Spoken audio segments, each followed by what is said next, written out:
Hey to the most amazing nurses. It is Dr. V here with Morning Infusion with Dr. V podcast, where we are intentional about teaching nurses how to work from anywhere around the world, making money and owning your own time, building profitable nurse coaching and consulting businesses. You will hear from amazing guests that have grown their companies and want to share insight into how you can do the same to change the face of healthcare as we know it. If you want to grow your businesses and leverage your knowledge as a nurse to grow wildly successful businesses at the top, instead of working your way to the top, head on over and join our Millionaire Nurse CEO group on Facebook, where you can ask questions and get updates on our live and virtual events to help you grow your businesses.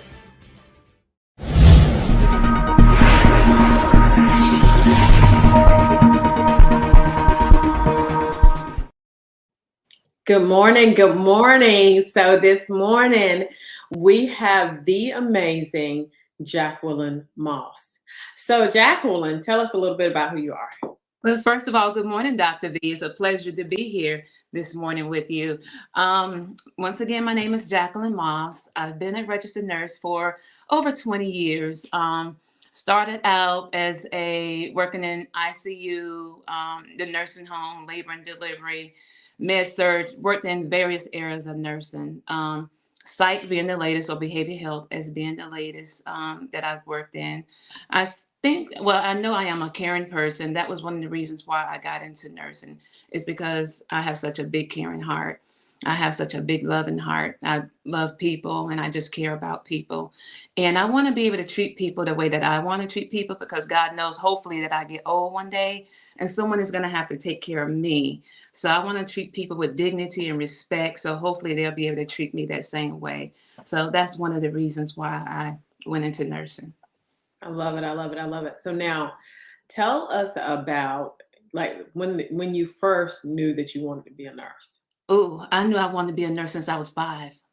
So what happened when you were 5 that made you want? I don't know. It was just, I guess, just thinking about my grandparents and how loving and nurturing they were, and at their age, and just how caring they was, and knowing how people, have to care for them. So I want to be able to reflect that same type of care, and in return, be able to return, have that service returned back to me. So since the age of probably about 5, it was either that or the military. But then when I got older, I had kids and I'm like, nah, not going into the military. So I'm gonna go with my first love, which is nursing. I love it. I love it. I love it. I love it. So you went into nursing. Now, what did you kind of start out in nursing? I started out in nursing as an LPN. Nope, let me take that back. I started out as a CNA. Didn't graduate high school. Ended up going to Job Corps, getting a GED. Okay. And from there, got a CNA, had a child, got a medical assistant. So it was like stair step. In between children, I was going to school. In between children, going to school. So CNA, child, medical assistant, child, LPN, child, RN. I think I had 5 kids when I went back to RN school. Wow. My baby was only like 4 months old when I went to RN school, but I knew I wanted to be that nurse, and I was determined to be that no matter what the age or anything was. I just wanted to become a nurse so I can care for people and just treat people with kindness and just care for them. So in return, I can get that same feeling. I love it. I love it. I love it. Okay. So let's talk about you going back to school. Why did you go back to school to get your master's degree? Oh, wow. So at first I was kind of content with just having my associate degree. I had that forever since maybe like 2006. It wasn't until 2018, working at a behavior institute on the child and adolescent unit. One of my coworkers was like, well, I'm going to Chamberlain. I'm getting my BSN degree. Why don't you come along with me? And I'm like, no, I'm kind of content. I'm making overtime. So I'm kind of good with that. But then, my 5th baby, child, she was in high school. So of course, when they come home, it's all about self, no time for me. My husband is a truck driver, so he was on the road. So I was kind of lonely, didn't have anything to do. So I felt like I needed something to do. So I went back to school to get my BSN. So while I'm getting my BSN, I had a thyroidectomy in BSN school, as well as I ended up having a laminectomy. So when I got down to like the last 2 months of class, I'm like, well, I came this far to get my BSN. Why not go even a little bit further? So I decided to go another 2 years to get my master's degree in nursing education because I wanted to teach. And I thought about the foundation as to what I had built my nursing career on as a starting out as a CNA. So I wanted to educate people because with the shortage of nursing out here, maybe one person can make a difference. I know I can't make that much of a difference, but a little bit of difference is better than none. So I felt like I can go back to school and get that degree so I can be able to educate and teach. So I got my MSN in nurse education. You know what? I love the fact that you said that, making a difference, because my firm belief is that, when we talk about TD Jake's book, Don't Drop the Mic, right? Hmm. He talks about the fact that he doesn't want this generation to drop the mic. He doesn't want us to stop speaking, because whenever you speak and whenever you teach, you are influencing the next generation to where they need to go. And what Right. that I like about the coaching and consulting business is that that's just what we're doing, right? We are influencing the next generation to where we need to go. And we're going to talk about your business, because I want to really, really highlight your business, because you have a business that you have started, uniquely you, Yeah. health and wellness. And so I am just so super excited about us talking about that. But in that, because, we spend 20% of our gross domestic product on healthcare, right? Right. Reality is that in order for us to help, or in order for us to assist healthcare, we have to be very intentional about not doing the same thing. The definition of insanity is doing the same thing and expecting a different Mhm. result, right?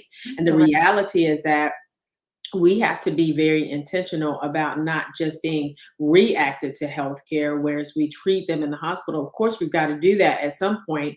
However, being proactive with healthcare so that we can really understand, help them to understand the foods that they eat and the exercises and the mindset that goes along with that. And that's one of the reasons why I'm so super excited about your business, Yes. particularly. Yes. Yes. So we're going to talk a little bit about as you have went along. So there was a time when you went through a rough patch, Yeah. okay? And so we're going to talk about that. So tell me a little bit about your grandson. Okay. So while in pursuing my master's degree, Well, what I um, want you to do now, I want you to tell me a little bit about who he was, like so how. yes. Oh my gosh, my grandson, he was just so amazing. He was 14 years old, very quiet. Never ever was disrespectful. You know, he was into what is called anime. He was into computers. He was very, very smart. A student, very respectful, very mannerable. Um, it was like he had an old soul. Yes, ma'am. No, sir. Very pure. And he never talked negative about anyone or anybody. He was very caring. He was very loving.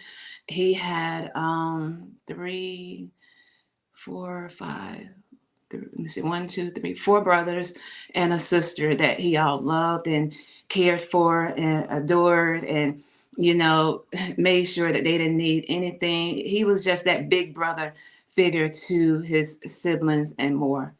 So I could not ask for a better grandson or a better me man because that was my nickname for him. He was my oldest grandson. I think I was like 30 when he was born. So I was a very young grandmother. And pretty much he was more than my me man, my grandson. He was more like my son because he was only 3 years younger than my baby girl. So my baby girl is 19 and he would have been 16 now. But so he was more like my son. So, but very bright, very Got caring. Yeah. Dr. Say said, she said hello. Good morning, ladies. All Good right, morning. so we're going to get into what happened. So go ahead and just kind All of right. let us know. All right. So, and I'm still in medical, I'm in nursing school pursuing my MSN. So it's January the 11th, one day before my birthday. So I'm trying to pamper myself, get myself all dolled up before for my birthday. On my way to the hairdresser, and my daughter calls me and said, "Well, Mom, the kids aren't coming down this summer because TJ, failed his studies." This is during the time of the pandemic, COVID, where a lot of the kids are being homeschooled. Now, remind you, he was a straight A student, getting good grades, all of that, very bright. And for to be homeschooled, he wasn't making the grades that he was supposed to have been making. So he had to go to summer school. So my daughter said they wasn't going to be coming down for the summer. So when she told him that, I believe he got upset and made a statement how school was whack. So here I am at the hairdresser. I'm sitting at the shampoo bowl getting my hair washed, and I get a strange phone call from Texas. They live in Texas. My three oldest kids and all my grandkids, they live in Texas. So I get this phone call. I answer it, and it's my daughter, and she tell me, "Mama, sit down." So when she tell me that, I immediately stood up, sensing that something was wrong. Now, I also remind you, I had just had a spinal fusion 3 months ago, so I'm still wearing my back brace and still protected over my back. So when she tell me, "Mama, TJ committed suicide," and I'm like, "What? Who? What? Who? What?" And when she told me that again, I just completely lost it. I felt lifeless. I felt like my whole world was gone. I felt like nothing. I just couldn't believe that he was gone. And I believe at some point in time I must have passed out or fainted, because when I woke up, my hairdresser, they was fanning me. They had put me in the chair. They was praying over me. Oh, they were so loving and kind. They called my husband for to come and get me. All I can think about, I cried and I cried and I cried and I cried. "Lord Jesus, give him back. Give him back, Lord. Just give him back." He didn't mean to do it. He didn't mean, just give him back to me. So when I got home, um, I had I sat outside on the porch with me and my other two daughters.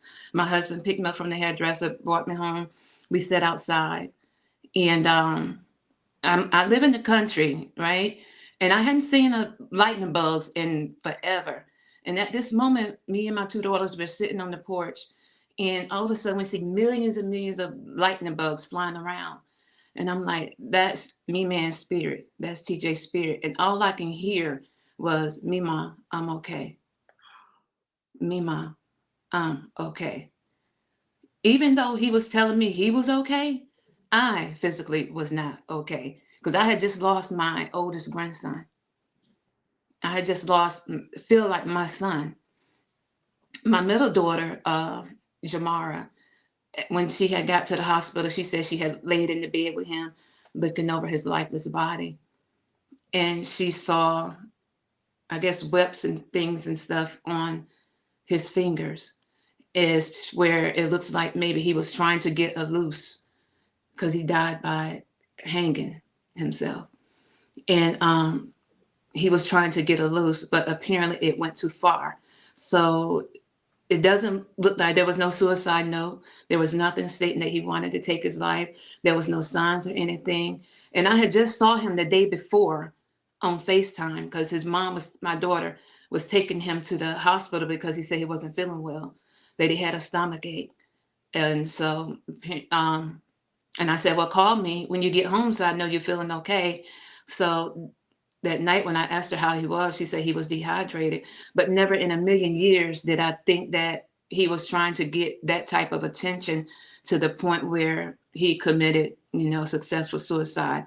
We don't think that he actually meant to do it, but however, it was successful. It left us torn. We're never going to be completely healed from this. It sent me, and I know my daughter and my grandkids, into like a depression, where we had to see therapists. Um, and rewinding back, the next day was my birthday, June the 12th. So Me, my husband, my two daughters, his grandmother, and his father, we flew to Texas. So on my birthday, we were at the funeral home planning his homegoing service. Wow. So never in a million years on my 48th birthday did I ever think that I would be at a funeral home planning services for my grandson. Couple of months fast forward, I get another call from my daughter telling me that my other grandson was being seen at a psych hospital because he had started making suicidal statements at school and trying to stab himself in the hand with scissors, stating he wanted to be with his brother. So immediately I booked me a ticket, went to Texas, spent some time up there and visit him in the hospital and just let him know, baby, we love you. I love you. You can always talk to us. So I encourage people that are battling mental illness, please seek help. Please talk to someone.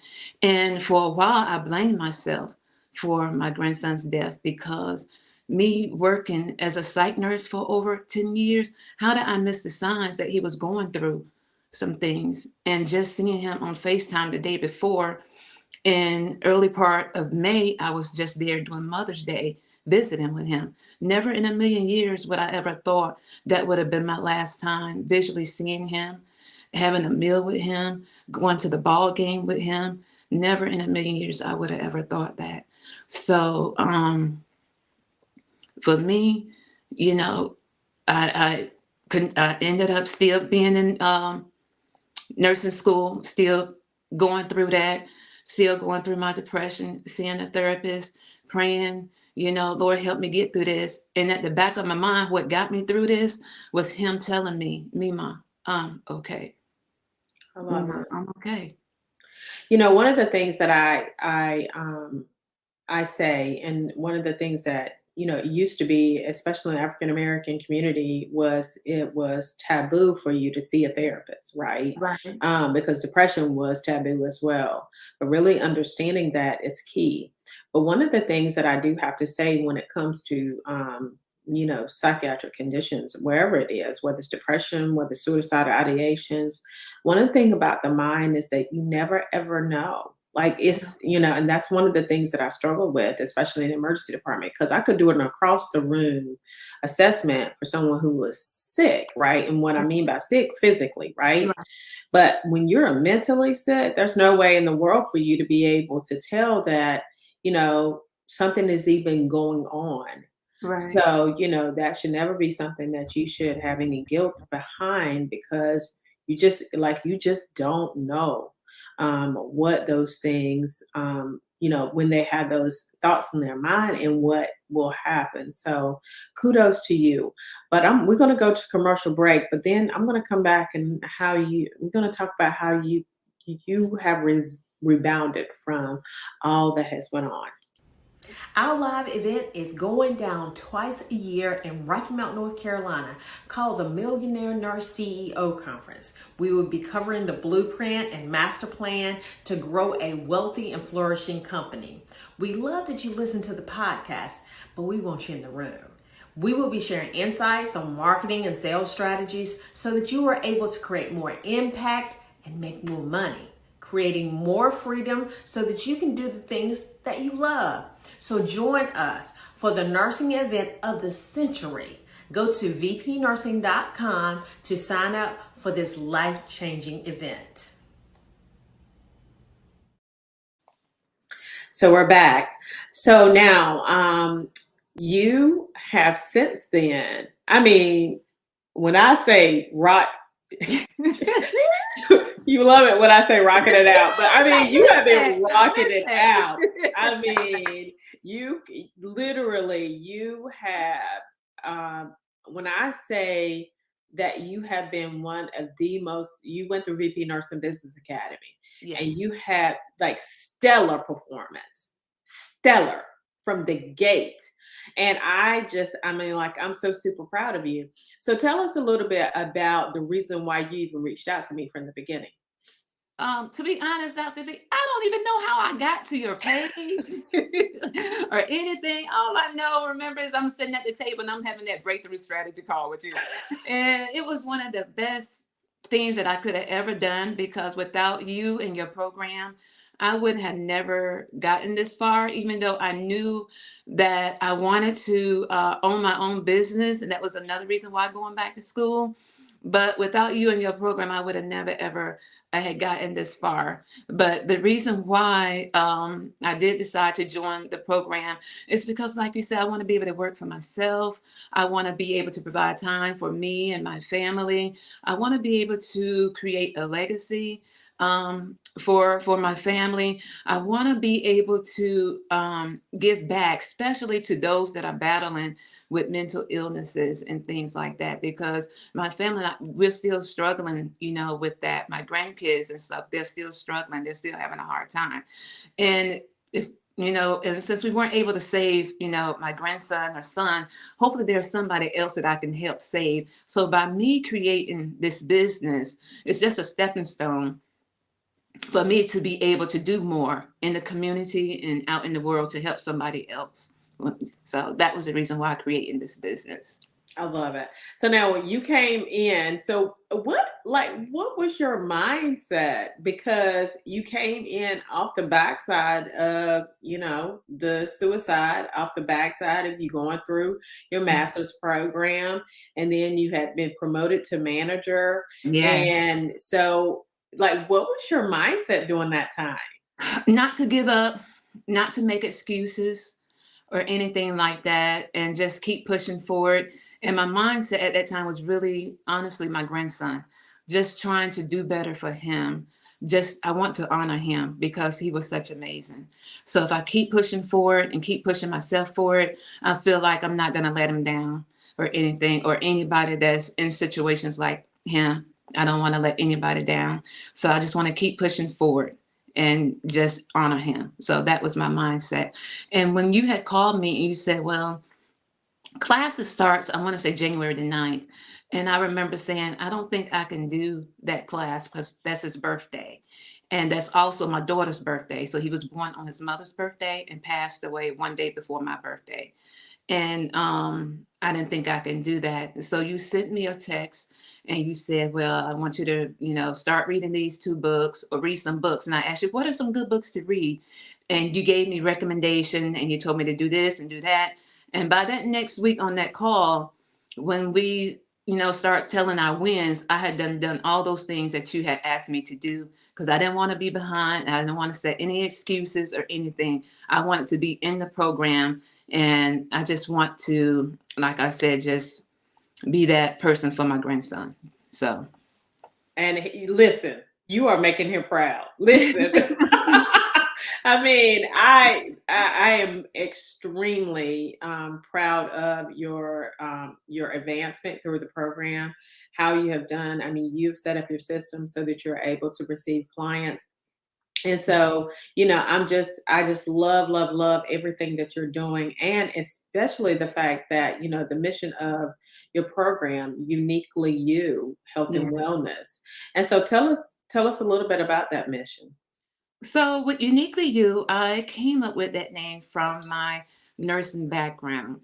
As a nurse, and we're taking care of our patients. Each patient have their own individualized treatment plan. They might have all the same diseases, hypertension, Alzheimer's, but their treatment plans are different. So I thought about that in my health and wellness business. Even though people's goal is to lose weight, their reason for wanting to lose the weight may be different. Some may want to just get in shape for the summer, may just want to look better. Some may want to control their diet or want to control hypertension or prevent obesity. In LPN school, I remember the mnemonics, female fat and 40. That's when you start developing those secondary diseases. So I brought that all into play as well too.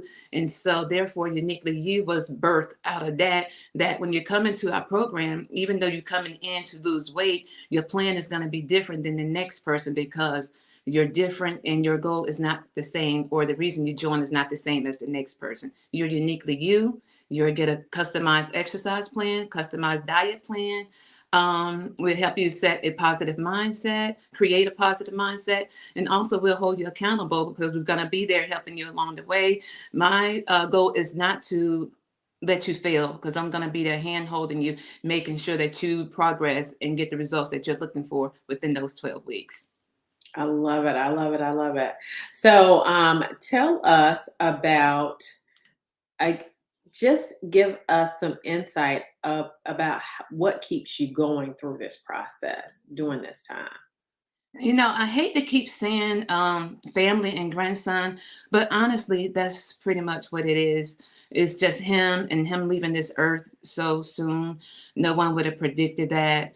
No one expect to have such a tragedy happen in their family. No one expect to have mental illness or anything like that in their family. So it's just him that keeps me going, keeps me motivated. My family keeps me motivated. They keep saying, Mama, you can do it. And I said, well, if I can do it, then you guys can do it too, because you all are talented. So, and that was one of the things that I want to say that was said in the six-figure CEO conference that you had in February. How can your family expect you to do something? Or how can your family expect you to have them do something when you're not doing it or showing up for yourself? So I want to show up for myself so that way they can be able to follow me and be able to show up for themselves. I love it. You know, one of the things, because we're in a 75-day challenge right now, we're reading Atomic Habits, and in the book he talks about, now, mind you, I resisted this book for a long time. I had Mhm. had great reviews, but I was like, I've got great habits. I don't. What do I need with that book, right? But it Right. really is a good book. So in the book Atomic Habits, he talks about the fact that you have to become that person, right? And Mhm. I what I really admire about you is that you have not let your external circumstances determine your internal ambition. And Right. that is game changing, because what happens a lot of times is that we let circumstances determine what we've got going on inside. And if we forever let that happen, then what happens is, and I talk about this in the program a lot, is that if we will always be swayed by what's going on in the world. And that's the Right. reason why we don't watch TV, right? We don't do those things, right? Because Mhm. at the end of the day, we need to be in extremely we need to move forward no matter what, because things are going to happen. It's just Right. what It it is. is. They're going to happen. And we can't control what happens. The only thing that we can control is how we respond to it. Yes. Period. And so when we understand that, then it's game changing and we move forward no matter what. And it's small, because in Atomic Habits, again, he talks about those small Yeah. incremental things. Now, Mhm. you made leaps, right? But Right. even with those leaps, what I could tell was that you had made those small incremental changes over your lifetime so that you could leap forward to your Right. desired success. So I'm incredibly proud of you. Thank you. Now, I'm going to ask you this one last question about the program. So, what was one of the best aspects, do you think, of the program? One of the best aspects of your program, VP Nursing, Mhm. was coming in every week, speaking with you and everyone that was in the group, and just listening to their wins. That motivated me. Just listen to everybody wins, how they're accomplished from day one all the way up to the end of week 12. There was only one week that I missed because I was in a car accident. Total loss of my car, and I reached out to you and like I can't come because I'm sore. But that next week I was up there, and also you always do a recording of the session. So that night I went and looked at the recording of the session because I missed it because was in the car accident. But I did go back and look at that. So that was one of the biggest things that I got out of the program, is just being in, it felt like family every Monday night. It felt like family. And I couldn't wait until 6 o'clock to be part of that family, to get in there and gain all that knowledge, especially from Guana, Dr. Cleveland, Dr. Sway, and Dr. Cleveland said, technology is your friend. And I struggle with that because I'm old school. And I wanted to give up a couple of times with creating my program because I just couldn't get technology right. Then I thought about her. She said, technology is your friend. And I thought about my grandson. And I'm like, nope, no more excuses. So I'm going to do what I have to do. And don't be afraid to ask questions because there's a lot of things I don't know, especially when it comes to the business side. So that's what this program is about, is for you to be able to learn about the business. No one coming to this world knowing everything. That's why we have coaches and mentors to assist and help us. So I'm so grateful to be a part of your program. You know, I listen, the whole you, I mean, you came off the backside of the suicide, you had the accident. I forgot about the accident. You Yeah. had the accident. If Jacqueline can do it, all of y'all can do it. Okay. That's all I Yes. gotta say. That's all I gotta say. Jacqueline was rocking it out. I am so super proud of you. So thank you, thank you, thank you for showing up. It has been a pleasure serving you. It's been a pleasure just kind of taking a peek into your world. This is your story, and you will you have forever made your grandson proud. So we do have a master class that's coming up. It's going to be May 9th, 2023. So I encourage you to jump on the master class and learn a little bit more about how to monetize as a nurse coach. Go on over and join our Millionaire Nurse CEO group on Facebook. It is just amazing. We have a good time in there. So we look forward to seeing you. And do you have any lasting comments, Jacqueline? I do. I also have a webinar on May the 9th at 7 o'clock, Cultivating Your Mindset. So that will be on Facebook Live as far as the link. So the link will be in the chat. So I hope to see you there. Thank you. Yes. And so what's your website? It's Uniquely You Health and Wellness. Uniquely You Health and Wellness. Okay. Yeah. .com. Yes, .com. Okay, so you can drop that link in, and then I encourage you guys to go over there and check Jacqueline out because she is a powerhouse. And so I think that she will. Now that I know that she will move you forward to your desired success. You guys have a phenomenal rest of your day.